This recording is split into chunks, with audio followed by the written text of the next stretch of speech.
Goeienaand boere, kom ons kyk gou. Vanaand wil ek gou vir julle nog 'n stukkie wys met wat se valse genade is die priesterdom en die Christendom en amper wil ek sê die kerkdom besig om hierdie volk hel toe te lei. Hierdie woordjie van genade. Dis 'n valse genade wat hulle verkondig. En hulle verdraai elke woord in die skrif tot hulle by genade uitkom sodat hulle hierdie genade boodskap aan u kan bring.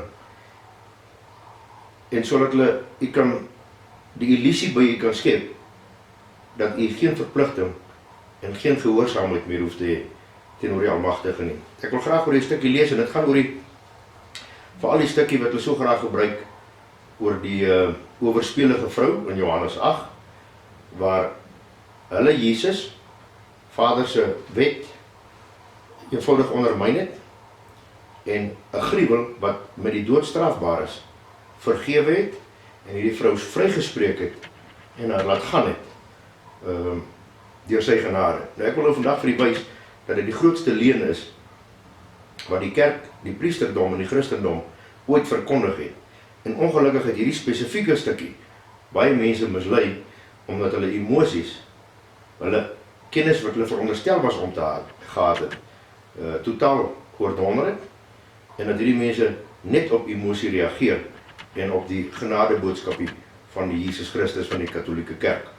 Levitikus 20 vers 10 sê, as iemand oorspel doen met 'n man se vrou, oorspel doen met sy naaste se vrou, moet hy en sy wat oorspel doen sekerlik gedood word.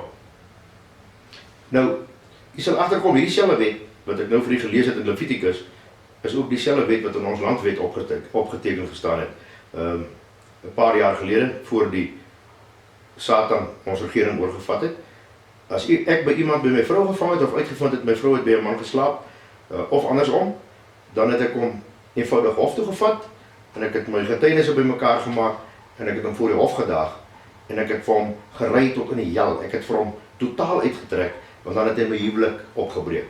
Ongelukkig het die Satan die doodstraf uit die Christendom uitverwyder, al die Christenlande het die doodstraf afgeskaf, omdat die Satan geweet het, dat hoeveel sy disippels sy koppe afgekap sal word. So, ek wil net vir u sê, die wette wat Vader vir ons gegee het, is wette wat vandag nog in ons landswet staan. Alhoewel ons dit nie meer toepas nie, staan daai wette geskryf, en oorspel is 'n gruwel in die oë van die Almagtige. Dis die hoogste vorm van laag wat 'n mens kan daal. En Yeshua sou hierdie sonde nie net so vergewe het en hierdie vrou laat gaan het. En Vader se wet, wat hy is die wet, hy is die lewe, hy is die lig, hy is die woord wat onder ons kom wandel het. Dan sou hy homself verneder het. En dan het hy homself ondermyn deur hierdie vrou vry te speel. Ek gaan aan, ek wil vir julle 'n paar stukkies lees. Spreuke 6 vers 32 sê, hy wat oorspel pleeg is sonder verstand, hy wat sy eie lewe wil verwoes, hy doen sulke dinge. Spreuke 30 vers 20 sê, so is die weg van 'n vrou wat oorspel bedryf, sy eet en vee haar mond af en sê, ek het geen sonde gedoen nie. Maar kom ek lees gou vir u, en ek wil jy moet mooi luister, na die owerspelige vrou in Johannes 8. Ek begin sommer van vers 2 af. Vroeg in die oggend het hy weer in die tempel gegaan en al die mense het na hom toe gekom en hy het gaan sit en hy het hulle begin leer. Waar het Yeshua ooit geleer? En wat het Yeshua ooit die disippels geleer en wat het die skares geleer? Die wet van Moses. Dis al. Hy is die wet. Hy het net Vader se wet kom voorlees uit die boek van Moses. Hy het nie 'n ander boek gehad en die evangelie van die Katolieke Kerk nie. Hy het die woord van die Almagtige kom leer aan sy disippels en sy volgelinge. En die skrifgeleerdes en die fariseërs, dis nou die prokureurs en die advokate, sorry, ek praat nie sleg van hulle nie, ek wil net hê jy moet die begrip kry waarmee hy te doen gehad het, want hulle skrifgeleerdes, dis prokureurs en advokate, en hulle het aan mekaar probeer om hom in een of ander debat in te lok, sodat hulle hom tog net kon skuldig kry en bewys dat hy ook die wet oortree het. Skrifgeleerdes en die fariseërs het 'n vrou wat in egbreek betrap is volgens hulle, na hom toe gebring. En toe hulle haar tussen hulle instoot en laat staan, sê hulle, wel meester, hierdie vrou is op heterdaad betrap van egbreek. En Moses het ons in die wet bevel gegee om sulke vroue te stenig. Maar u, wat sê u? En hulle rol die bal in Yeshua se hande. Hy moet nou hierdie game speel, sodat hulle kan kyk hoe hom gaan in 'n hoek gedruk en of hy nie die slaghuister gaan trap. Want hulle het nou vir hom 'n trap gestel. Hulle het die vrou gebruik as aas, en hulle het vir hom 'n trap gestel, hulle het vir hom 'n innerlaag gestel, en hulle wil hom in die innerlaag inlok, sodat hulle kan bewys dat hy die wet oortree, alwaaroor hierdie ding gaan. En dit het hulle gesê om hom te versoek, sodat hulle iets kon hê om hom van te beskuldig. Hulle het nie die vrou gebring omdat die vrou skuldig was nie. Hulle het hom 'n trap gestel. Maar Yeshua het neergebuig en met sy vinger op die grond geskryf. Toe hulle aanhou om te vra, het hy hom opgerig en vir hulle gesê, dat die een van julle wat sonder sonde is, met die eerste klip gooi. En weer het hy neergebuk en op die grond geskryf. En onthou, hulle staan nie 400 meter van hom af, hulle staan nie rondom hom, hulle sien presies wat skryf hy op die grond.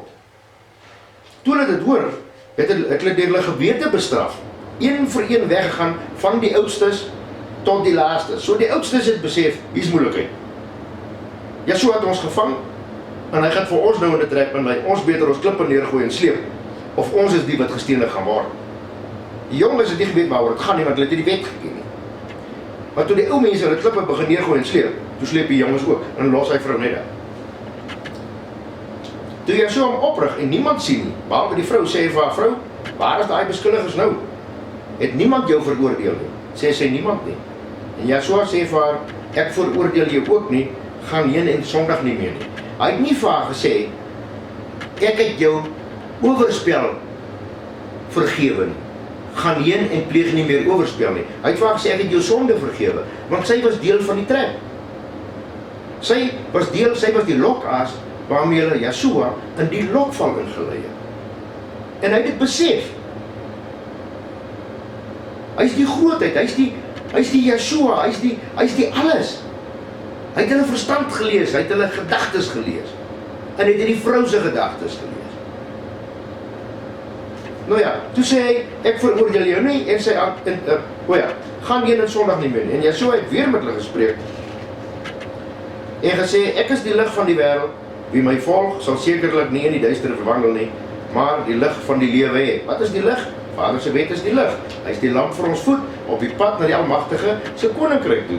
Wat is die pad? Die pad is Vader se wet. Die lamp is die wet van Vader se wet. Dit is toch nie te moeilik om dit te verstaan.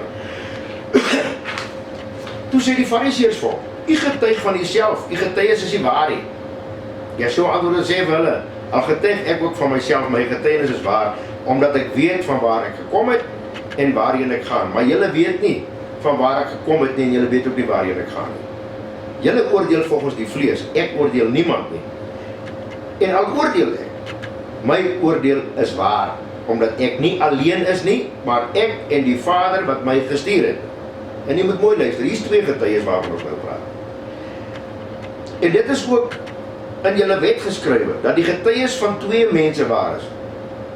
Kap julle weer, rol die eebal hulle terug. Dit is ek, wat van myself getuig, en die Vader wat my gestuur het, getuig van my. Hulle sê toe vir hom, waar is die Vader? Yeshua antwoord, julle ken my nie, en ook nie my Vader nie.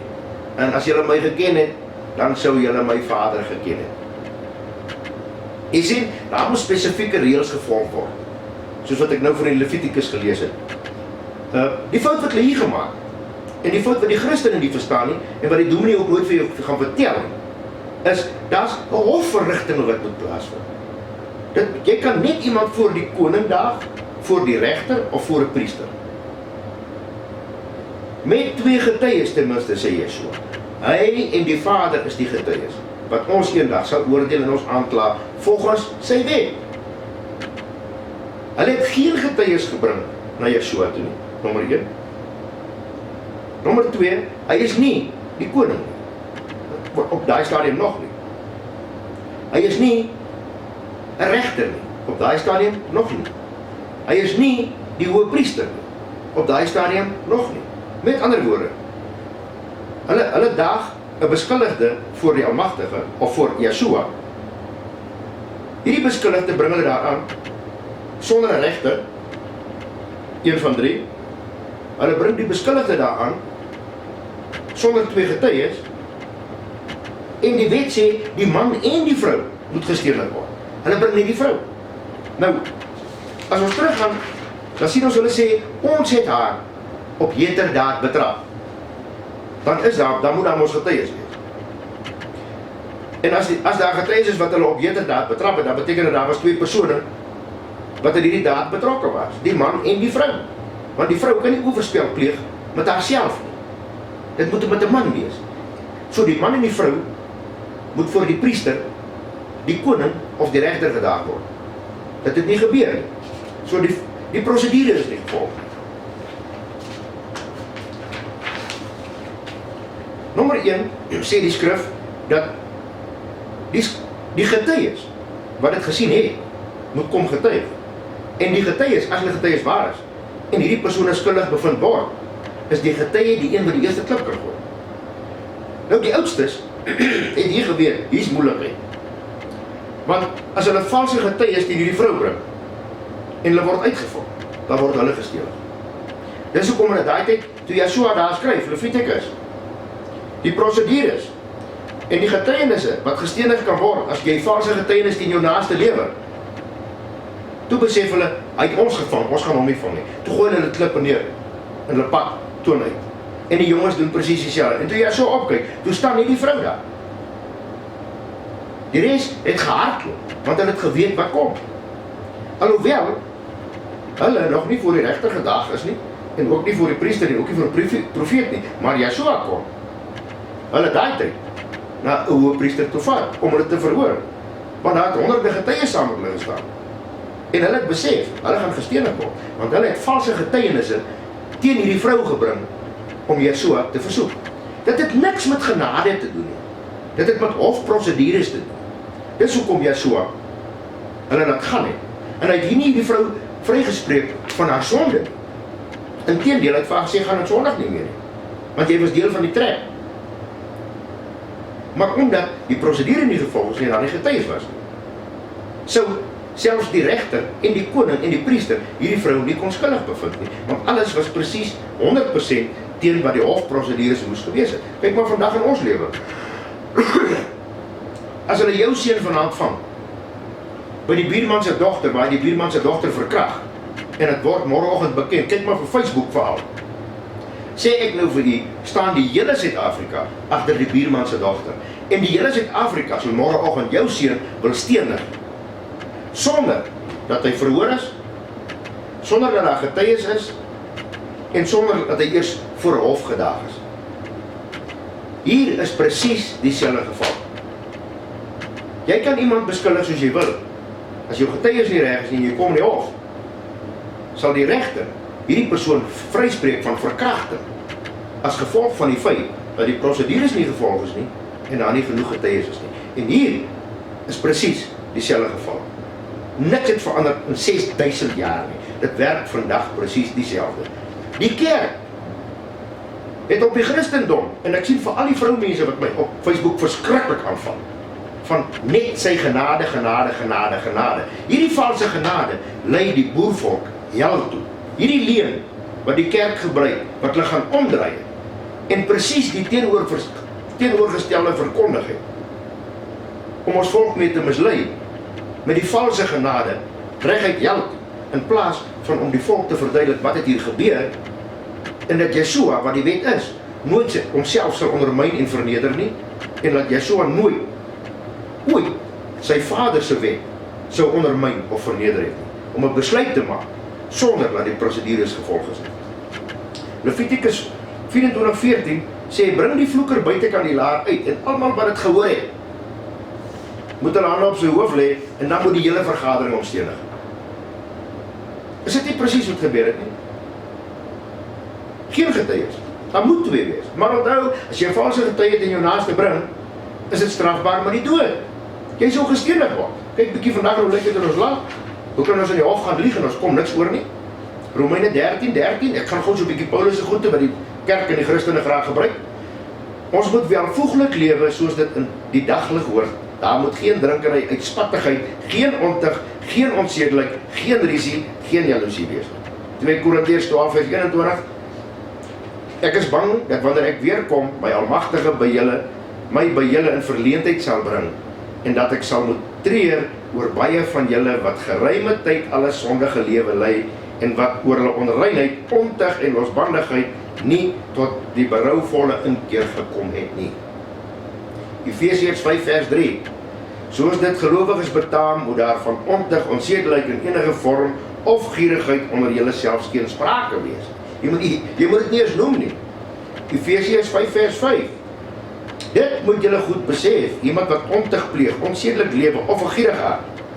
Want gierigheid is afgoderry, het nie deel aan die koninkryk van Yeshua en die Almagtige nie. Efesiërs, onthou later praat Paulus van genade. Is al wat die kerk gebruik in die Christene om te verkondig. Hulle sal hierdie versie nooit vir jou lees nie. En as jy hom vir jou lees, sal hulle sê, maar moenie worry nie. Jesus se genade sal julle hemel toe vat.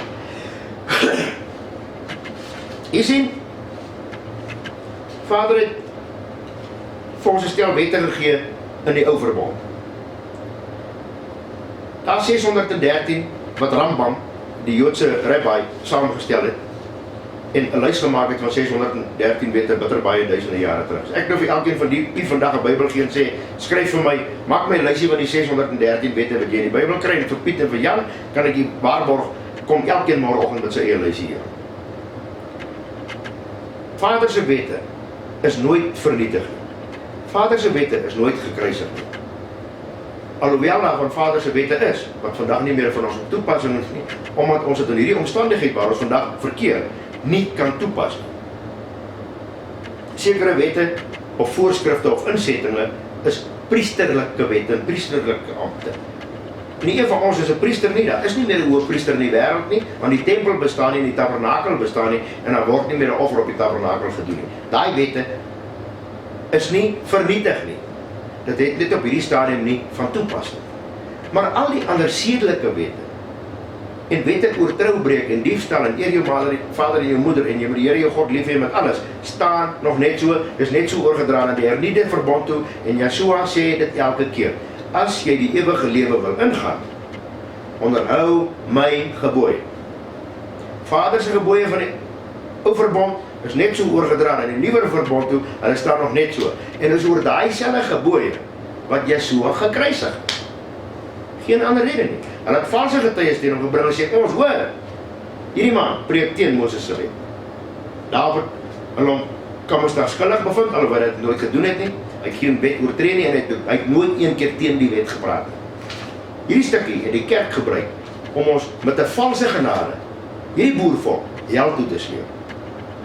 My bede is, laat ons priesters, ons dominees, ons predikante wegkom uit die katholieke kerk en die lering en die dogma van die kerk, en dat hulle weer die woord van die Almagtige in die kerk sal begin verkondig, om hierdie volk te red van die pad wat hel toe staan. En dis u en ek, wat priesters van ons eie huis is, se verantwoordelikheid om Vader se woord te bestudeer, om het te verstaan, om wysheid af te bid van die Almagtige af, wat hy sy woord vir ons verstaanbaar maak, sodat ons hierdie woord aan ons kinders kan oordra, en nie hierdie liegstories wat hierdie kerk gebruik is, om ons volk se siele hel toe te sleep.